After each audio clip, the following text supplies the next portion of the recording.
In 2019, almost a quarter of people admitted to being ghosted. By 2025, surveys show that more than half of adults report experiencing ghosting at least once in the past year. Apps made vanishing instant, and the numbers keep climbing. But the real story isn't the statistics, it's the psychology. Why do some see ghosting as efficient, while others experience it as deep emotional harm? And why does silence trigger the brain as if danger is near?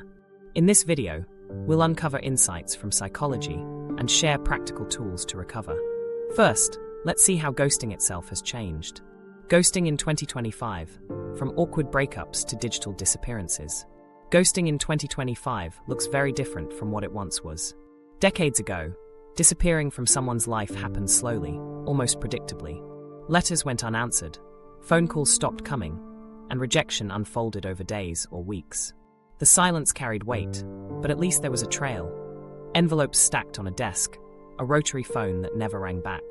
Today, that slow fade has been replaced by the push of a button. A block, an unmatch, or a chat deletion can erase all signs of connection instantly. The process is more abrupt, more seamless, and for the person on the receiving end, much more jarring. By 2025, surveys confirm this isn't a fringe behavior. One large US study found that about 2/3 of respondents reported being ghosted at least once in the prior year. Numbers like that show ghosting has shifted from being an occasional social misstep to something closer to an everyday norm. And it's not only about dating anymore. It spills across friendships, workplaces, and even casual connections. In dating apps, it can happen after a handful of messages. In friendships, group chats often continue while one person quietly vanishes with no acknowledgement.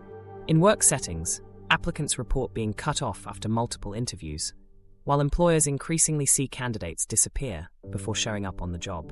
The common thread is the same: sudden silence, enabled by tools that make avoidance simple and fast. What stands out in these figures is what they suggest about conflict and accountability. Cutting someone off through silence has always been easier than explaining yourself, but technology removes friction entirely and makes avoidance an easy habit. Apps are built with options, block, unmatch, mute, that give people total control over how and when they withdraw from others. That doesn't mean people have become harsher at heart. It means the tools reshape the way people exit connections. Ghosting is often framed not as active cruelty, but as the path of least resistance when a conversation feels uncomfortable. This doesn't reduce the intensity of its impact. Research shows that ghosting isn't just an emotional sting, it registers in the body. In laboratory simulations, participants who were ghosted experienced spikes in both heart rate and blood pressure. That means the brain doesn't file ghosting away as a neutral, missed message. It processes it as social rejection serious enough to trigger fight or flight signals. The silence unsettles not just thoughts, but physiology. The contrast with older forms of ghosting is also important. For past generations, a fading connection gave space to absorb the reality. You could see the empty mailbox, the unanswered call. The decline still hurt, but you could chart its decline. Today's experience is more abrupt, more like a trap door opening and cutting off connection mid-sentence. That speed adds shock to the loss, leaving the person who was ghosted without context or clues. And because digital platforms wipe away entire conversations with a single block or unmatch, there are often no lasting markers of what the relationship ever was. The scope of ghosting in 2025 now stretches far wider than early definitions ever suggested. Casual acquaintances vanish after making plans, students disappear from shared projects, and colleagues quietly step back without official word. The word ghosting may have started as relationship slang, but by now, it captures a pattern of human withdrawal across nearly every social setting. Psychologists emphasize that what has changed most is the widening acceptance. Silence has become an acceptable substitute for explanation. And the more frequently people encounter ghosting, the more likely they are to normalize it themselves as an option. Avoidance sits at the center of this behavioral shift. Confrontation opens the door to uncomfortable questions. Why didn't this work? What role did I play? How will I respond to their reaction? Ghosting bypasses all of those uncertainties. Press a button, disengage, and sidestep the immediate difficulty. But psychologists repeatedly point out the cost of this shortcut. The ghoster may reduce their own stress in the moment, but the person ghosted often carries prolonged distress, sometimes months of uncertainty. In practical terms, it's a choice that resolves discomfort for one, but multiplies it for another. That theme, short-term relief versus long-term damage, is why ghosting has become a genuine research interest. Studies now link the experience with attachment styles and rejection sensitivity. People who already carry abandonment fears interpret ghosting as confirmation, while even those with more secure attachment still struggle with the confusion it leaves. What might feel like a small act of silence to the ghoster ripples as an outsized rejection in the recipient's mind. Digital silence doesn't blunt the blow, it sharpens it. In this way, ghosting represents both continuity and change. The continuity lies in the pain itself. People in every generation have felt the ache of an unexplained ending. The change is in speed and sheer frequency. Apps and platforms give younger generations no buffer of gradual decline. Endings come suddenly and cleanly erased. And while the cultural landscape adapts by treating this avoidance as normal, the human brain does not. Silence still registers as threat and rejection. That mismatch is part of why it cuts so deep. Understanding ghosting in 2025 means recognizing it as more than just a quirk of dating etiquette. It's a natural result of tools that make withdrawal easy, combined with a cultural trend toward conflict avoidance. It reshapes how people exit relationships, friendships, and obligations, leaving behind sudden disruptions instead of conversations. And because those endings land with real physiological and psychological weight, they matter far more than the ghoster often assumes. As we turn to the question of why so many people favor vanishing over talking, the reasons are not simply about efficiency. They open a window into the psychology of avoidance, comfort, and vulnerability. Why vanishing feels easier than talking. One of the most striking aspects of ghosting is how often silence wins out over a conversation. Even though humans are wired to connect through words, gestures, and interaction, many still choose disappearance as the easier exit. Psychologists suggest that the speed of modern apps encourages shortcuts.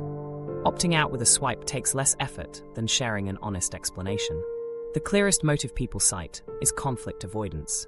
Many believe that sending an honest message invites arguments, emotional reactions, or guilt they would rather not face. Research participants commonly say they ghost to avoid hurting someone or to escape confrontation altogether. From the ghoster's perspective, silence feels cleaner and less damaging than direct dialogue. Yet for the person left behind, the absence of explanation usually prolongs the pain, often far more intensely than an uncomfortable exchange would have. Another reason is control. Ghosting lets one person unilaterally decide when and how things end. No chance for debate, no negotiation, no opportunity for emotions to complicate the decision. That illusion of power can be appealing to someone anxious about being drawn into unwanted conversations. Yet beneath the surface, the act usually reflects fear of vulnerability more than real strength. Choosing silence may look decisive, but it often exposes an unwillingness to risk discomfort. Think about how sudden it can feel in practice. Imagine sending cheerful good morning texts for weeks, only to face total silence the next day. That abrupt break in a reliable pattern shows how sharply ghosting cuts. The contrast itself is what makes it sting.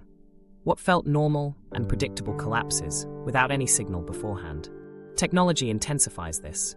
Instead of facing a meeting or carefully writing a message, people can now delete a thread and remove every trace of it in seconds. Blocking or unmatching feels almost like managing clutter, not closing a relationship. The ease of the action hides the severity of its impact. For the sender, it's a quick fix. For the receiver, it's an empty space that demands answers that never arrive. At its core, ghosting is a form of avoidance. Starting a conversation about why trust faded or why feelings changed requires vulnerability. Vulnerability risks exposure, disappointment, or rejection, which feels threatening. By ghosting, people protect themselves from that discomfort, but they also sidestep meaningful closure. And while the ghoster may avoid pain in the moment, the silence often plants insecurity, confusion, and resentment for the other person. Some ghosters defend the choice by reframing it as compassion. They convince themselves that silence spares the other person from hearing harsh words. In their view, no closure is gentler than painful closure. But intent and impact rarely align. What feels like mercy to one side often registers as abandonment to the other. A ghoster who believes they've softened the blow usually leaves someone else struggling with doubt and unanswered questions. There's also the immediate relief ghosting brings. The moment someone mutes notifications or presses block, their anxiety lifts. They no longer dread incoming messages. or the awkward explanation they hope to avoid. Life feels quieter. But that calming effect for one person is directly tied to turmoil for the other. What soothes one nervous system unsettles another. The trade-off is clear. Ghosting brings short-term relief to the one who disappears, but creates long-term questions for the one left behind.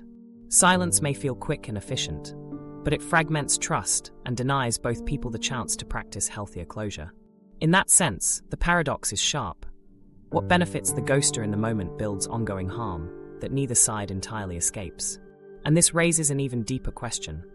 What does your nervous system do when someone goes silent? And why can that silence feel like physical pain? We'll look at the science behind that reaction next, because silence in human relationships is not neutral at all. It hits the brain in ways that resemble danger signals, and that's why ghosting leaves more than just confusion in its wake. The ghosted experience. Why your brain panics at silence. Neuroscience shows that social rejection activates the same brain regions involved in physical pain.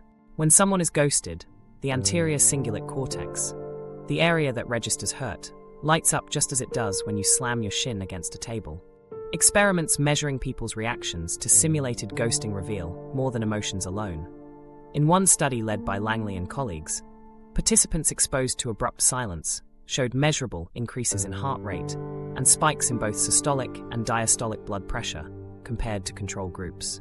The body, in other words, doesn't separate words left unread from a physical blow.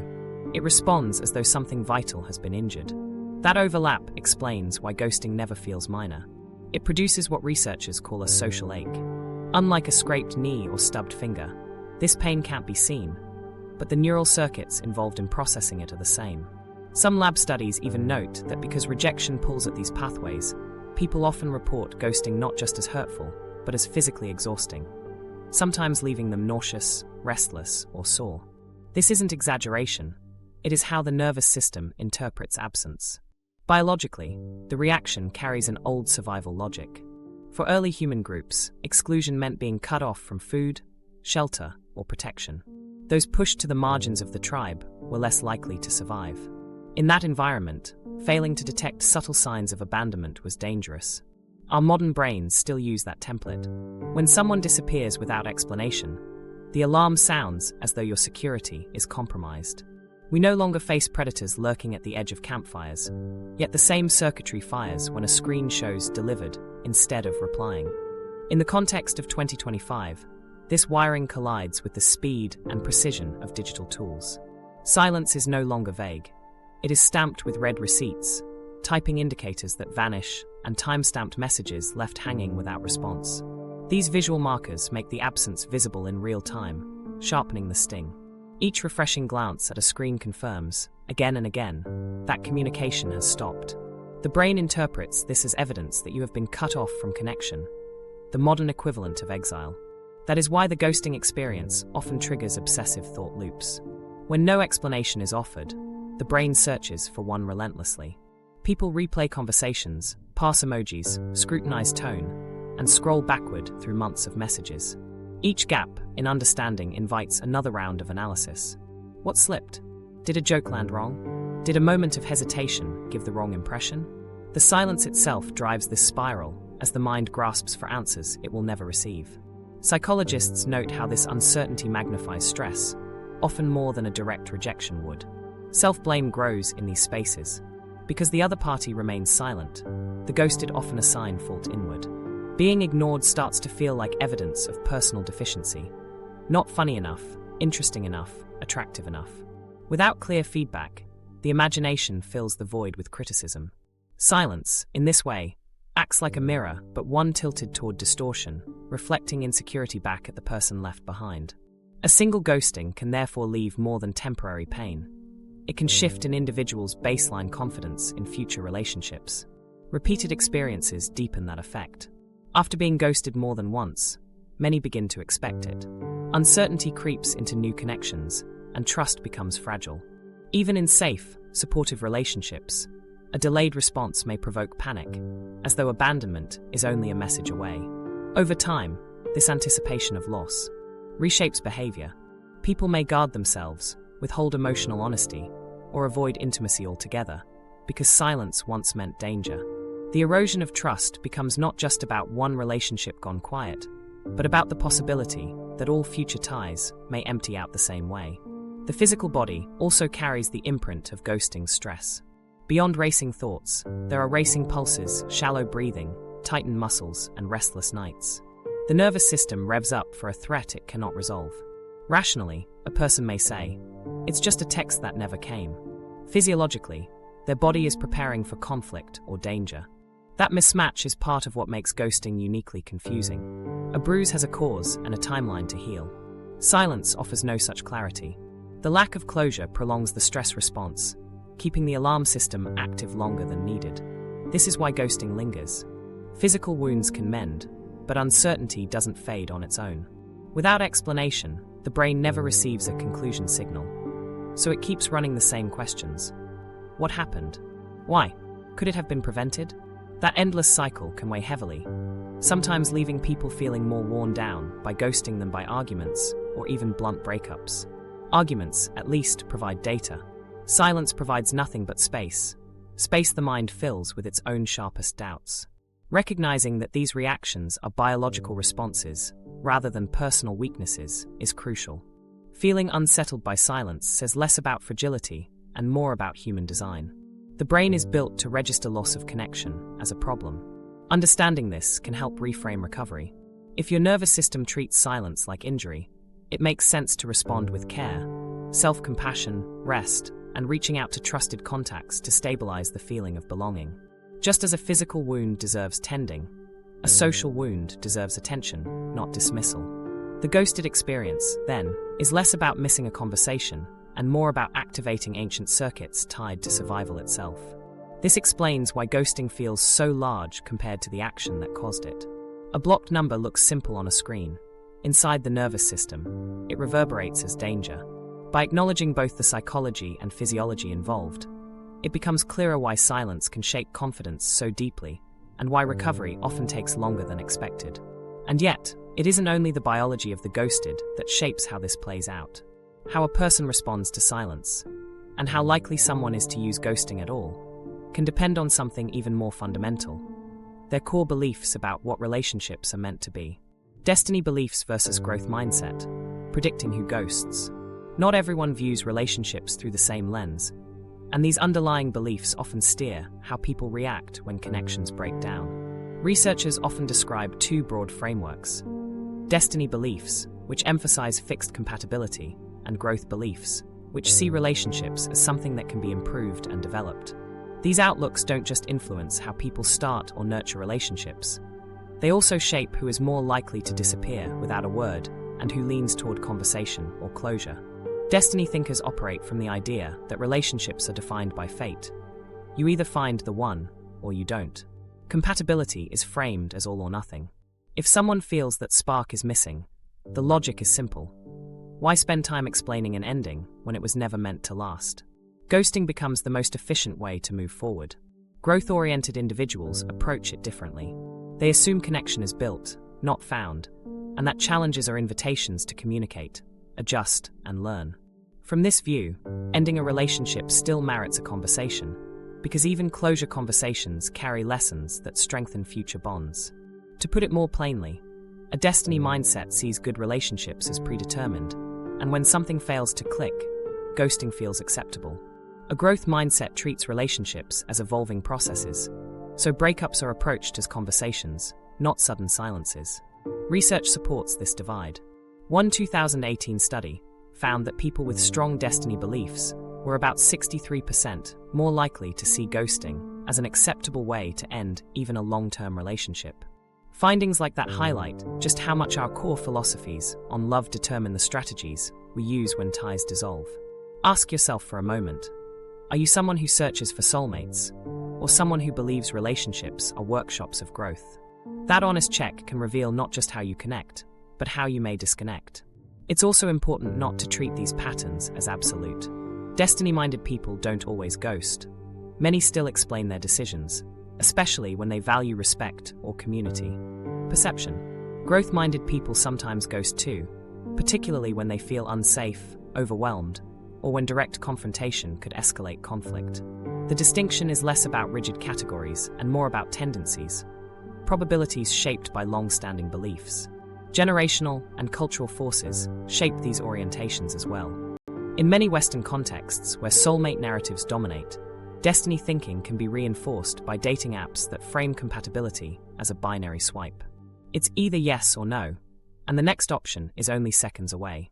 That makes ghosting more socially acceptable, since ending one connection moves you closer to finding the right one. In cultures or communities where family or communal ties hold weight, the growth perspective is often stronger. The assumption is that relationships demand effort, patience, and dialogue, and ghosting reflects irresponsibility rather than efficiency. Generational patterns are also visible. Adults who began dating before the rise of online apps often lean more toward communication, since their formative relationships relied on in-person or phone conversations. Disappearing entirely wasn't as easily reinforced. Younger people raised with instant matching and endless options often default toward destiny-like thinking, treating mismatches as disposable. Studies in recent years echo this observation, finding younger daters are quicker to describe faltering connections as not meant to be, and in turn, more likely to ghost when conflict or discomfort arises. The implications stretch beyond cutoffs themselves. Beliefs about destiny versus growth influence how people recover after being ghosted. Those who believe in destiny may interpret silence as proof the person was never their soulmate. This can sting more deeply because the rejection carries an air of finality. Growth-minded individuals are more likely to frame ghosting as feedback, however painful, and use the experience for reflection, asking what can be learned or how to approach the next relationship differently. While both groups feel the ache of rejection, their pathways forward diverge sharply. Technology compounds the effect. Apps amplify destiny thinking by reinforcing quick judgments and infinite replacements, while also offering growth-oriented individuals more chances to practice difficult conversations with partners they meet online. The tools themselves aren't destiny or growth. They serve as accelerators, fueling whichever outlook a person holds most strongly. The same dynamic plays out beyond romance. In friendships, destiny thinkers often conclude that the friendship just isn't right anymore, stepping back without explanation. Growth believers, by contrast, are more likely to pursue conversations about boundaries, misunderstandings, or distance. In work contexts, destiny-driven employees may vanish after interviews, viewing unanswered emails as insignificant loose ends. Growth-driven professionals feel more obligation to respond, even if declining an offer, because communication aligns with their belief in long-term effort. Across time, these habits build cycles. Someone who ghosts regularly reinforces their belief that explanations don't matter, strengthening the destiny framework. Someone who repeatedly opts for dialogue confirms their belief that communication is essential, deepening their growth orientation. Over years, such patterns become second nature. Ghosting or explaining isn't just a decision, it's a reflection of personal philosophy. So much of ghosting's mystery untangles when you notice these mental frameworks. Believing in destiny doesn't guarantee ghosting, but it makes silence more appealing when relationships falter. Believing in growth doesn't eliminate disappearance, but it elevates dialogue as the preferred avenue. Understanding this duality makes ghosting less random and more predictable. It often stems not from cruelty, but from worldviews about permanence and effort. And this brings us closer to the practical question. If ghosting reflects deeper outlooks, who exactly are the people most likely to vanish, and why? Profiles of ghosters, who disappears and why. Ghosting often looks the same on the surface. Someone vanishes without warning, but beneath that behavior sit different motivations. Psychologists outline several common archetypes of ghosters, and knowing them helps explain why silence shows up in so many different contexts, from dating to friendships to professional settings. The first archetype is the avoidant. These are individuals with avoidant attachment styles, people who feel suffocated when closeness deepens. For them, a text exchange turning more serious or a relationship reaching greater vulnerability activates discomfort they cannot manage. Instead of working through that tension, they retreat entirely. Studies link avoidant attachment and ghosting. Victims tend to be anxiously attached, while ghosters often score more avoidant. That means ghosting is less about lack of interest and more about evading emotions that feel overwhelming. A simple marker: when conversations move from casual to personal, the avoidant suddenly disengages. If you spot this pattern, A useful tip is to keep boundaries low investment early. Avoid heavy reliance on someone who withdraws when things grow serious. The second archetype is the conflict-averse ghoster. Unlike avoidance, these people aren't running from intimacy so much as running from difficult conversations. The thought of telling a colleague, "This collaboration doesn't work," or a date, "I'm not interested," feels unbearable. To them, silence reduces the chaos, avoiding what they imagine would be a messy confrontation. The irony, of course, is that the person left behind experiences far more distress through that silence than through direct words. Behavior marker. Conflict-averse ghosters often maintain upbeat or neutral contact until the very moment they vanish, avoiding any hint of tension beforehand. If you notice someone always sidestepping sensitive topics, anticipate the possibility of ghosting and prepare yourself by clarifying expectations explicitly. Even a simple question like, "If you lose interest, would you be honest about it?" can reduce risk. The third profile is the impulsive ghoster. These are individuals who act on feelings in the moment without much thought for aftermath. Their interest may swing quickly. One day they're enthusiastic, the next day they've disappeared. Sudden mood shifts or boredom often drive this type, not careful calculation. They may not even realize how disorienting it feels for the other person. Behavior marker. Erratic communication that swings from floods of messages to long silences before an abrupt stop. If you notice frequent instability in their responses, protect yourself by not overcommitting emotionally until their consistency proves reliable. A small step, like slowing your own pace, can prevent deeper reliance on someone prone to sudden withdrawal. The fourth archetype is the safety-driven ghoster. Here ghosting functions less as avoidance and more as self-preservation. If someone feels emotionally unsafe, senses controlling behavior, or fears escalation, silence may be their quickest route to safety. In these cases, ghosting is not cruelty, it's defense. Behavior marker.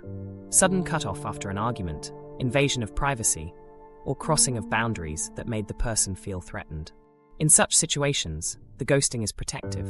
If you suspect that's the context, the best step is self-reflection rather than pursuit. Ask whether your own behavior or the environment might have triggered fear, instead of interpreting it as casual dismissal. The final major type is what we might call the convenience ghoster, enabled by digital platforms. These are people who see silence as the easiest option because technology makes it simple. Swipe left, unmatch, block, all framed as normal features in apps. When every interaction has a shortcut for exit, people begin to treat withdrawal as standard practice. The behavior marker is abrupt endings that coincide with app features. Blocked profiles, deleted threads, contacts removed overnight.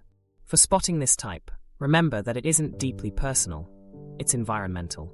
To guard against it, keep perspective. Remind yourself that you're interacting within systems designed for quick exits.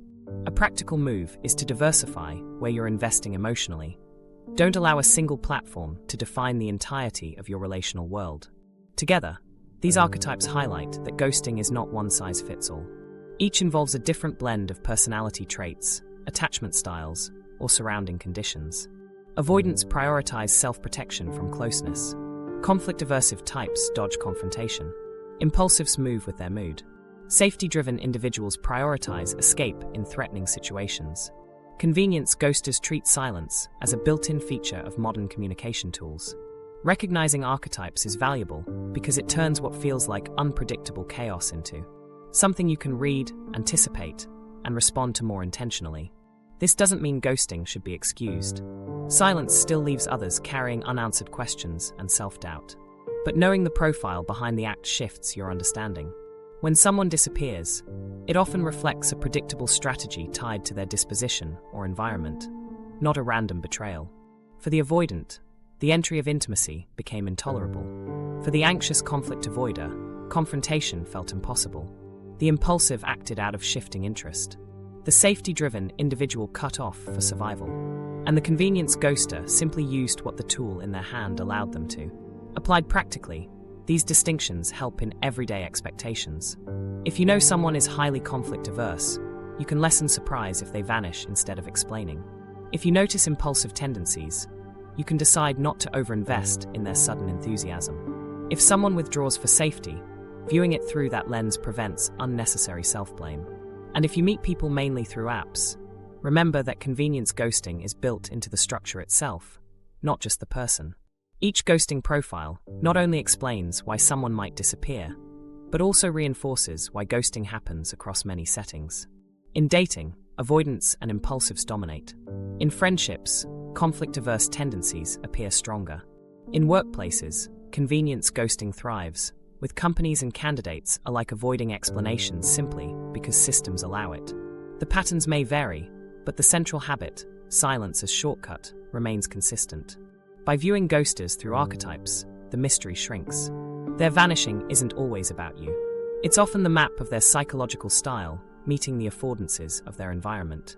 That understanding doesn't erase the sting, but it prepares you to read silence less as a riddle, and more as the result of predictable patterns. The question then becomes what happens on the other side. Because if ghosters share recognizable traits, so do the people left behind. And the experience of being ghosted doesn't land equally. It presses harder on certain personalities, attachment styles, and social contexts than on others. Profiles of the ghosted. Who feels it the hardest?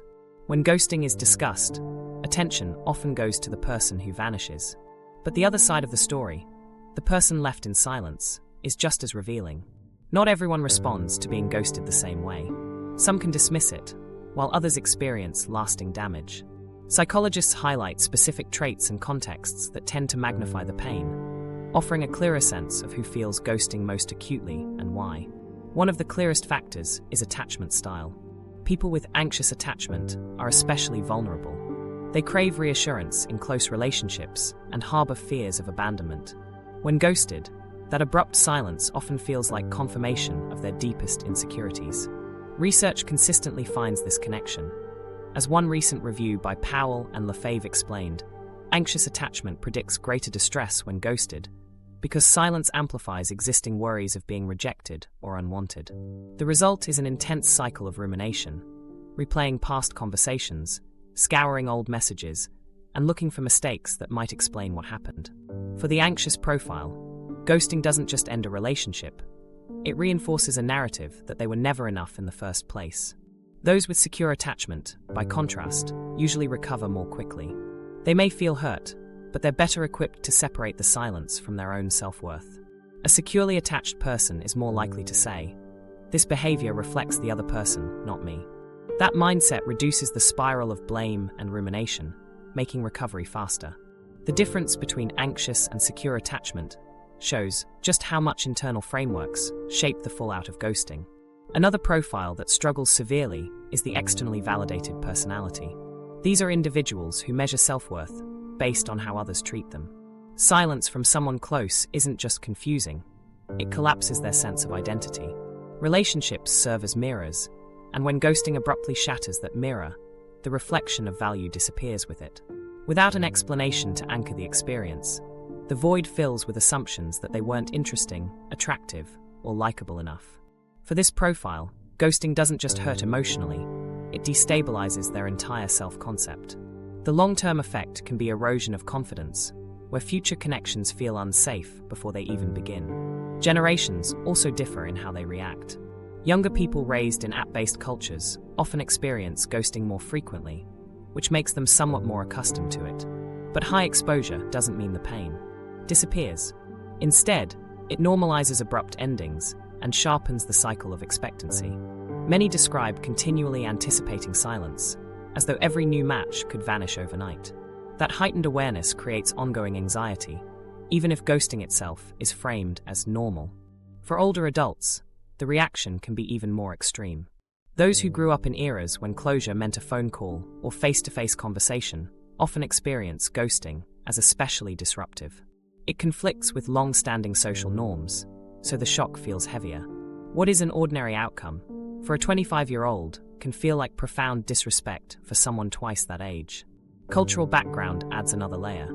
In individualistic societies, where personal freedom and autonomy are emphasized, ghosting may be interpreted as disappointing, but still socially permitted.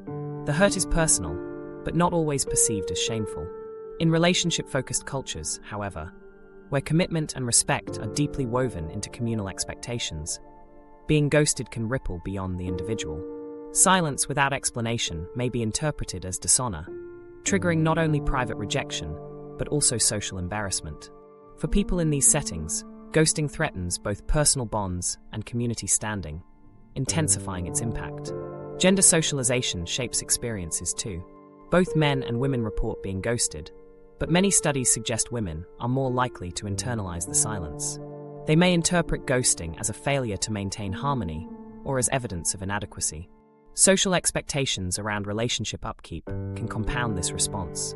Men may also feel rejection deeply, but social conditioning sometimes encourages them to frame it more as frustration with the ghoster's behavior than as self-blame. The patterns aren't universal, but they highlight how gender norms influence who bears the heavier weight of ghosting's sting. Technology amplifies the distress across all groups. Modern messaging systems carry visible markers. Read receipts, timestamps, typing bubbles that appear and vanish. For someone ghosted, these digital cues become constant reminders. Each glance at the unread thread reopens the wound. Many develop compulsive checking habits, refreshing a chat dozens of times, hoping an answer appears. Instead of clarity, the silence persists, reinforcing uncertainty. Psychologists link this cycle to the brain's craving for closure. Unlike in earlier eras, when silence could be explained by distance or slow mail, today's tools eliminate ambiguity, making ghosting feel like a deliberate act. These factors lead to predictable outcomes. The anxious and externally validated often spiral into rumination, replaying conversations for hidden faults. Generational gaps influence whether ghosting feels like expected behavior or shocking betrayal. Cultural differences define whether it is seen as impersonal avoidance or shameful abandonment. And technology sharpens the absence into something tangible, almost like a visual scar. Across all these profiles, the recurring effects emerge. Erosion of trust in new relationships weakens self-worth, cycles of obsessive thought, and periods of isolation born from shame or fear of repetition. For those most vulnerable, isolation is often the bleakest consequence. People may withdraw from social circles, embarrassed to share their experience, or they may choose to heal alone to avoid risk. This withdrawal magnifies loneliness and deepens the wound ghosting leaves behind. Over time, individuals in these groups begin to expect rejection as a default outcome. Even promising new bonds can be approached with suspicion, undermining intimacy before it can grow. While recovery is always possible, it usually comes when people shift their source of validation. Those who learn to ground their worth inwardly can begin reframing ghosting as evidence of the ghoster's habits rather than as proof of their own inadequacy. That's a process of building resilience, but it takes time and deliberate effort. Without this shift, ghosting continues to land as a personal judgment rather than as a signal of someone else's avoidance style. It helps to remember one key point scientists emphasize: the brain interprets sudden social silence as pain. That fact is not about weakness, but about design. Everyone feels it on some level, but certain profiles endure it longer and harder. Knowing which traits amplify the experience gives people a starting place for self-protection and recovery. Here's something worth pausing on. If you had to rate how strongly you'd react to being ghosted, where would you land on a scale from 1 to 5? Keep that number in mind. It's not to compare with anyone else, but to give you a private measure of how intensely silence might hit. That self-awareness can shape not only how you heal when it happens, but how you prepare in advance for relationships that may carry the risk. And preparation brings us to an important question. When silence hurts this much, is there any way to notice in advance who might turn into a ghoster? Red flags, warning signs of a future ghost. There are often early signals that a person may eventually disappear without explanation, and psychologists suggest paying attention to them. While ghosting can feel like it comes without warning, in many cases the habits are visible well before the silence. Recognizing these warning signs doesn't guarantee protection against ghosting, but it gives you more control over where you invest emotional energy. One of the clearest red flags is inconsistent communication. At the start, someone may appear engaged, texting quickly, sending longer replies, and being present in conversation. Then replies start thinning, messages come back shorter, delays grow longer, or the tone shifts from warm to flat. These fluctuations can be subtle at first, but over time they create the familiar stop and start rhythm that often leads to total silence. Psychologists note that inconsistency reflects deeper ambivalence. Research on need for closure shows that when people crave quick answers, they often disengage abruptly once ambiguity or effort increases. This explains why conversations that start energetic can collapse into fragments before disappearing altogether. A second sign is avoidance of deeper conversations. Some people thrive on small talk and surface banter, but steer away when topics turn personal. Ask about feelings, long-term goals, or sources of stress, and they quickly change the subject or fall quiet. This pattern isn't only about discomfort, it's also about avoidance of responsibility. Deeper discussions invite emotional investment, which raises expectations. For someone primed to ghost, that step feels dangerous because it would mean either clarifying intentions or committing further. Studies by Farai and colleagues describe how people overwhelmed by communication demands often retreat into avoidance strategies. When someone dodges depth again and again, it increases the likelihood they may choose silence over clarification later on. A third warning sign is repeated rescheduling. Everyone cancels a plan now and then, but constant postponements signal something else. The person who always promises to reconnect, but never follows through, is practicing minor vanishings over and over. One weekend it's work, the next weekend it's fatigue, the next is, let's play it by ear. Eventually, there's no follow-up at all. This wearing cycle often indicates that the connection is not a priority. Ghosting then becomes an extension of the same behavior, a final upgrade from persistent delay to full erasure. That pattern of chronic avoidance lays out a quiet rehearsal for disappearing altogether. A fourth flag lies in who carries the relationship. If you're always the one initiating conversations, suggesting plans, and holding the thread together, that imbalance is meaningful. When one side is doing most of the work, the other is already half withdrawn. Research on relational disengagement highlights this asymmetry. When people contribute less energy over time, they often rationalize full withdrawal as acceptable because they never invested deeply in the first place. If a text thread or social interaction feels like a one-sided effort, it may be a preview of eventual silence. Another sign comes from a person's own history. Listen carefully to how they describe past relationships or friendships. If they say, "I just stopped talking to them," or frequently reference drifting without closure, those statements reveal their habits. While losing touch sometimes happens naturally, consistency in these stories is telling. If someone repeatedly relies on vanishing rather than explaining, it is fair to assume ghosting is part of their blueprint. Past behavior, in this case, can be a reliable predictor of future response to conflict or disinterest.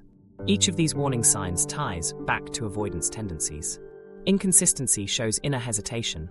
Avoidance of depth signals fear of vulnerability. Repeated rescheduling is a motion of retreat. Withdrawal of initiation reveals imbalance, and past accounts demonstrate patterns carried forward. Together, these connect with what studies highlight about ghosting. It often arises not from malice, but from discomfort avoidance and conflict evasion. For someone who prefers less confrontation, silence becomes the simplest solution. It is also important to remember that technology makes every one of these signals easier to act on. Apps allow people to vanish with a button, texts can be left unread indefinitely, and platforms normalize short bursts of communication, followed by nothing. Psychologists describe these affordances as structural enablers. They don't cause ghosting, but they make it vastly easier to carry out. In that sense, small red flags visible in digital behavior may rise to full silence faster today than they would have in earlier decades. Still, not every short response or planned change means ghosting is inevitable. Everyone faces stress, distraction, or moments of lower energy. The key difference is accumulation over time. One cancelled plan is life. 5 in a row is a pattern. One quiet day online is chance. Repeated silences mixed with avoidance and withdrawals signal intent. Warning signs matter, not because they predict with certainty, but because they allow you to adjust expectations ahead of time. For people who recognize these signs early, the benefit is protective. You can lower emotional investment, diversify social energy, or prepare for possible disappearance. Instead of being blindsided, you are making conscious choices about how much you commit. That shifts power back from the ghoster to yourself. A practical rule of thumb is this: if 3 or more of these red flags appear within the first month of knowing someone, step back and adjust your expectations. Protecting your own energy at that stage is far easier than recovering after a harsh and abrupt silence later on. These signals don't prevent ghosting altogether, but they allow you to see the shape of risk before silence arrives. And just as individual patterns matter, so do larger generational ones. Across different eras, people have found distinct ways of cutting off communication, and those habits continue to evolve with each new wave of technology. Generational ghosting, boomers to Gen Z and beyond. Ghosting also takes on a distinctly generational flavor, shaped by the era people grew up in and the communication tools they relied on. While the word itself is new, the act of disappearing without dealing with the tension of an ending is not. Tracking how boomers, Gen X, millennials, Gen Z, and now Gen Alpha handle ghosting gives a timeline of avoidance that reflects shifting norms and technologies, while revealing how each group learned to distance themselves when a connection became uncomfortable. For baby boomers, ghosting meant silence through slow analog tools. Unreturned phone calls and unanswered letters were the clearest signals. Someone might let messages pile up on the answering machine, or forget to reply for weeks until the absence made the meaning obvious. This version of ghosting was gradual, stretched out over days or months. Without read receipts or online activity, it was hard to know when the avoidance was deliberate. The waiting itself became part of the rejection. Generation X grew up with the tail end of landlines, but entered adulthood in the first wave of email and early texting. For them, ghosting straddled two worlds: the fading of unanswered calls and voicemails, alongside the abrupt silence of ignored emails. As digital tools entered daily life, leaving a message behind without reply became the updated form of cutting off contact. Some people even describe entire friendships ending not with a dramatic fight, but with an email chain that slowly lost momentum until one side stopped responding.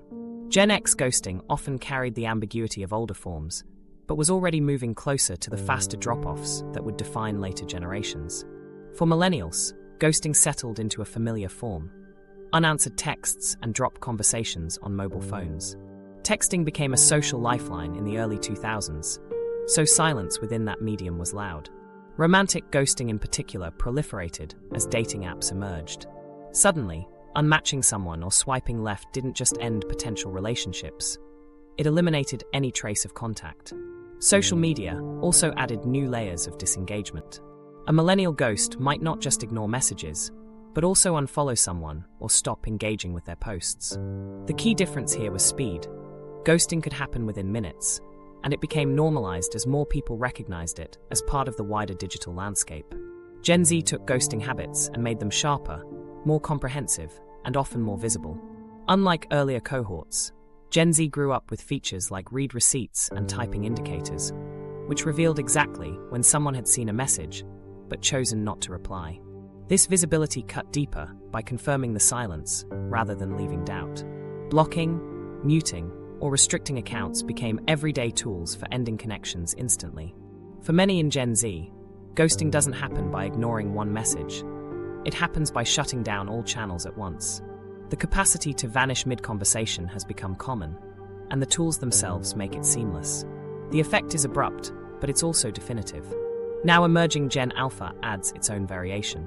Younger teens and children raised in ecosystems of multiple apps often ghost in multi-platform fashion.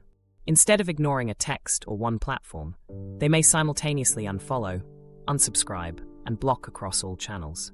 For those on the receiving end, it feels like a systematic deletion of the connection itself, erasing not just communication, but the traces that the relationship ever existed. Relationships can vanish from timelines, friend lists, and messaging apps all within the same day. What earlier generations experienced as absence now carries the added force of erasure.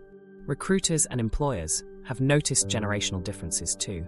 Surveys in 2024 and 2025 report significant increases in candidates ghosting employers, including failing to respond after interviews or even disappearing after accepting a job offer.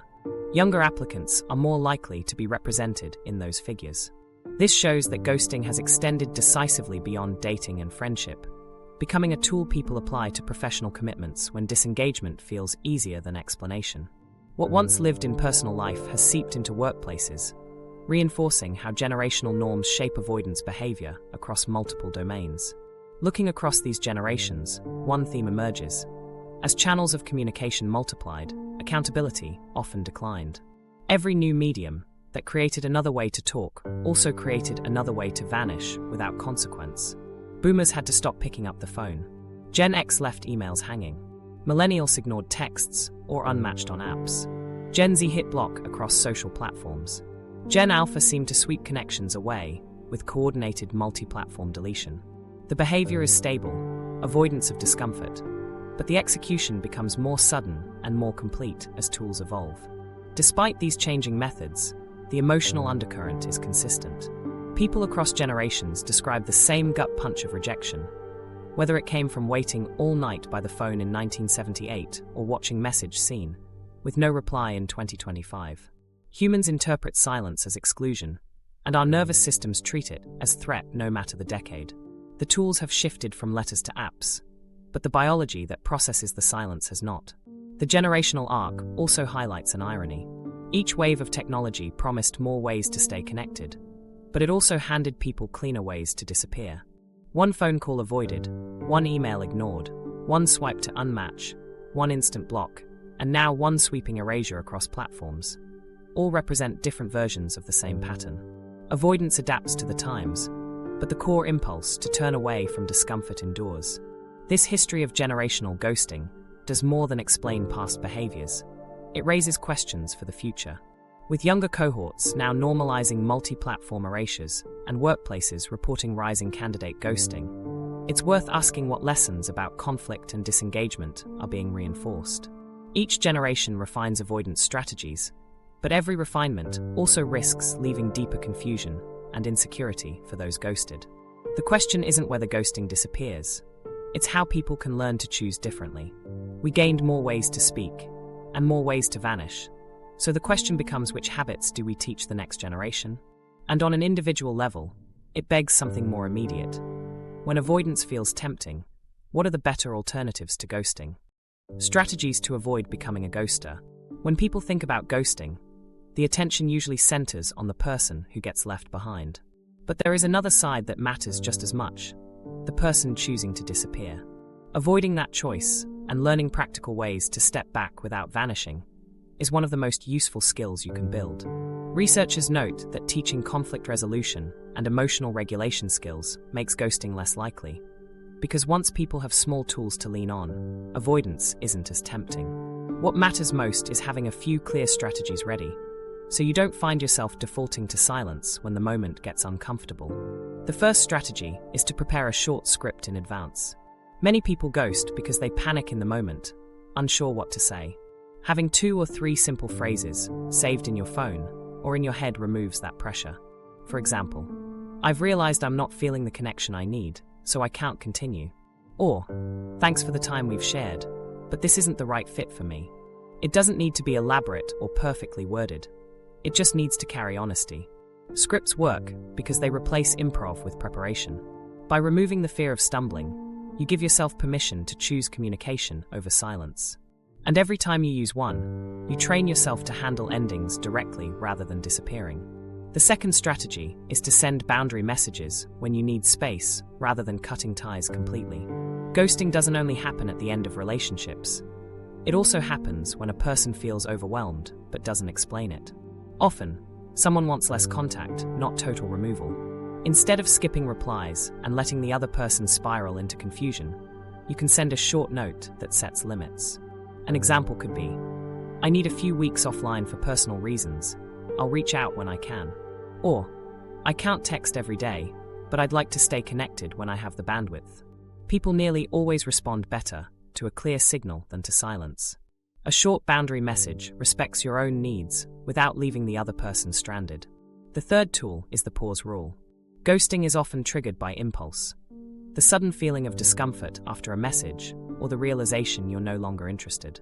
Instead of reacting right away, make it a rule to wait 24 to 48 hours before making any decision. This small delay cools down your emotions, gives you space to decide calmly, and makes it easier to send even a single sentence instead of deleting the thread altogether. For example, one day later you might write, "I've thought about it, and I don't think this is working for me." That's all it takes. The pause rule interrupts the habit of escape and creates a buffer where direct communication can replace avoidance. Fourth is the empathy check. When the urge to go silent rises, remind yourself of what it felt like the last time you were ghosted. That memory is often enough to push you toward writing a line instead of disappearing.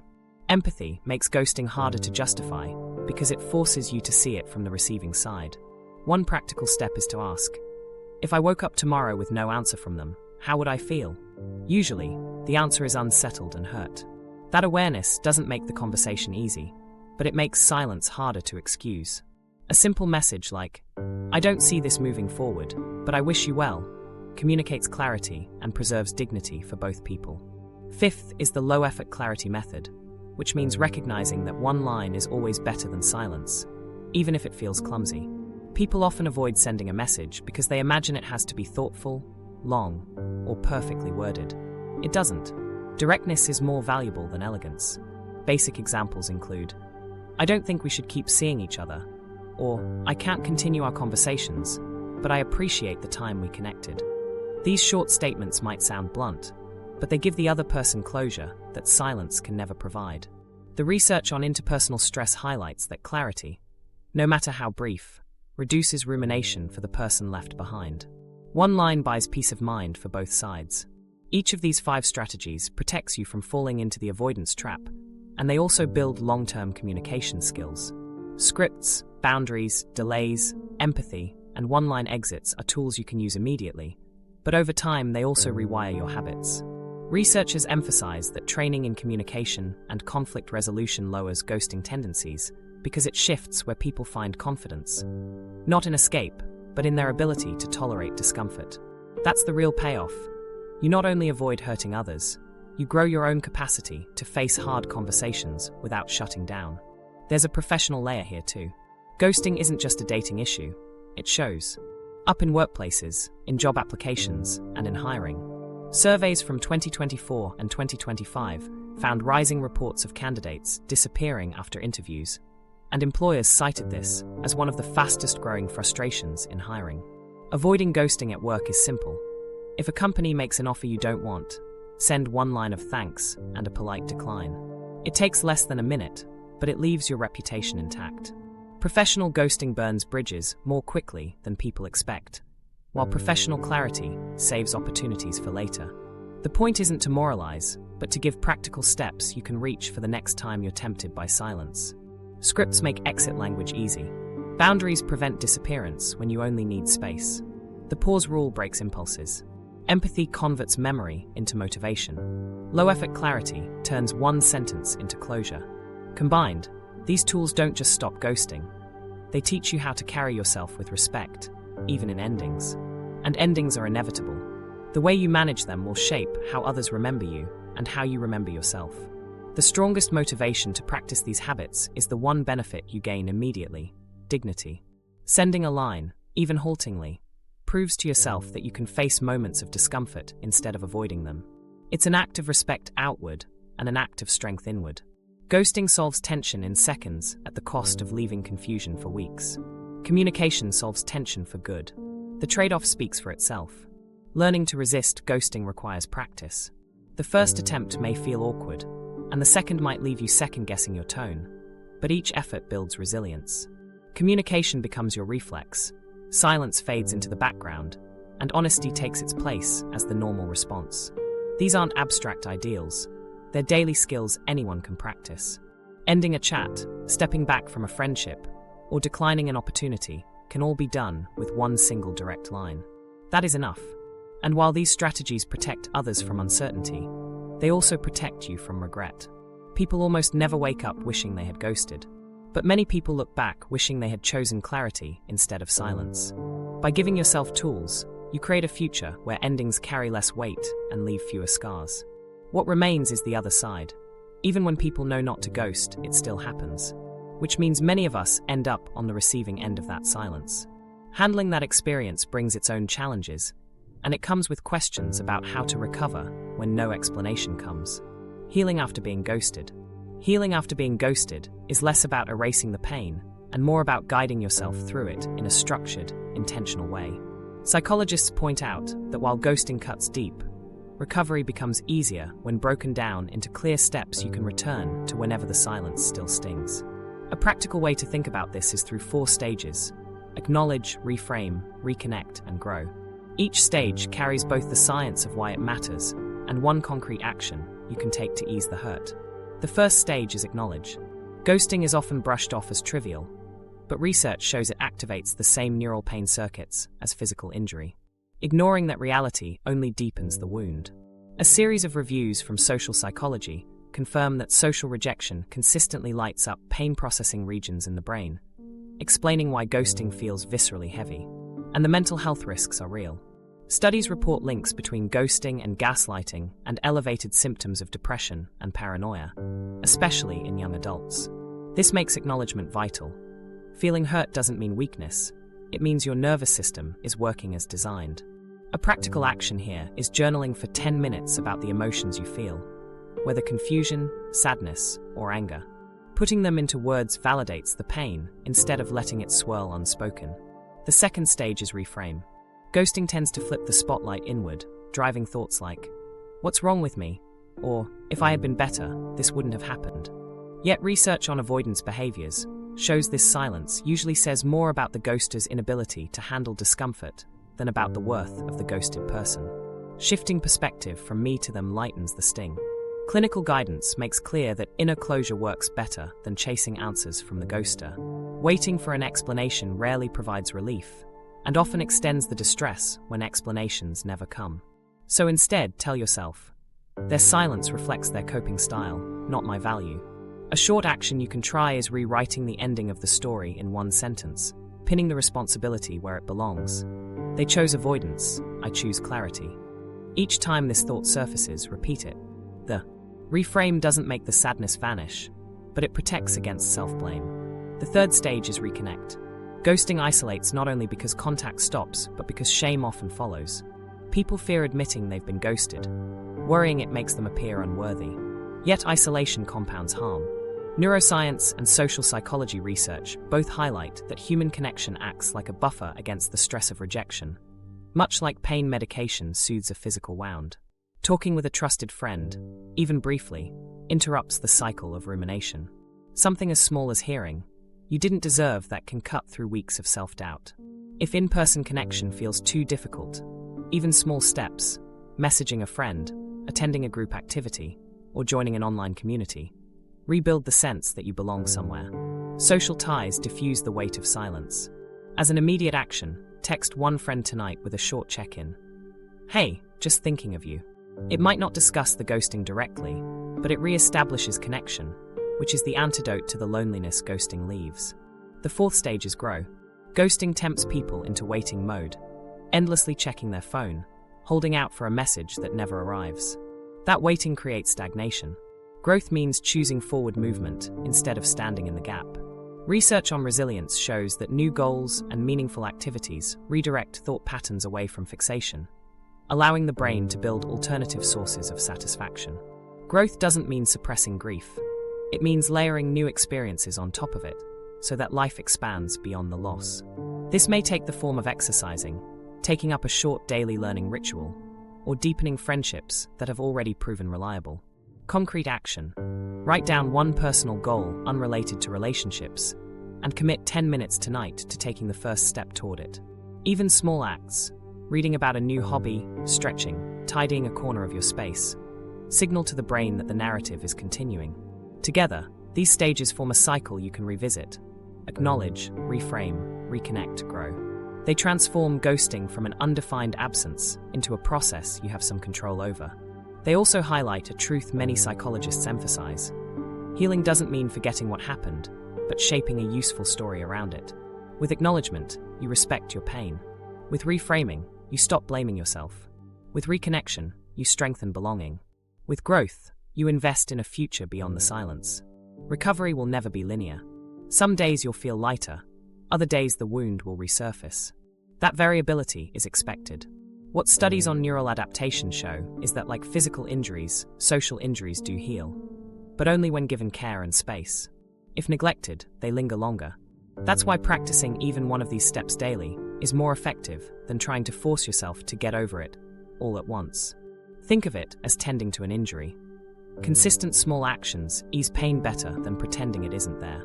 And when the urge appears to chase closure from the ghoster, remind yourself that the odds of relief are slim.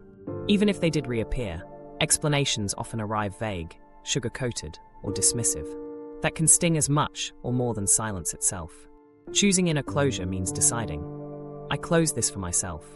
That decision is empowering, because it removes your healing from the hands of someone unwilling to engage. A final point to hold on to. Ghosting might sting sharply, but it doesn't define your capacity for connection. The person who vanished left a gap, but your choice determines how it is filled. Evidence from resilience research suggests that people who actively pivot toward reflection, social ties, and new goals not only recover, but often emerge with clearer boundaries and higher self-respect.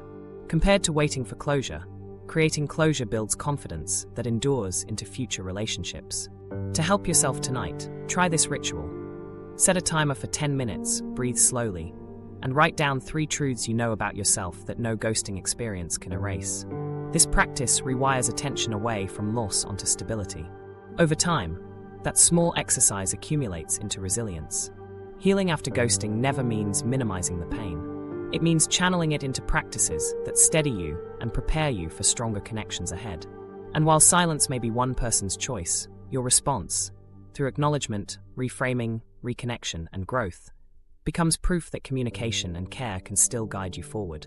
How you choose to respond has consequences, not just for you, but for the quality of human connection more broadly. Because every recovery is also a small decision about what kind of relational patterns you reinforce. Ghosting may feel easier for the person who disappears, but it often erodes connection because it removes clarity and accountability. Silence spares one side the awkwardness, but magnifies confusion and doubt for the other. Even a single direct sentence, short, imperfect, but honest, builds trust by giving closure where uncertainty would otherwise linger. The choice comes down to habits, avoidance or expression. Practicing small acts of honesty strengthens relationships and protects dignity, even in endings. So here's the challenge. This week, choose one situation where you might have gone silent and instead send one clear line. If you found this helpful, like the video and share in the comments the small boundary you'll practice.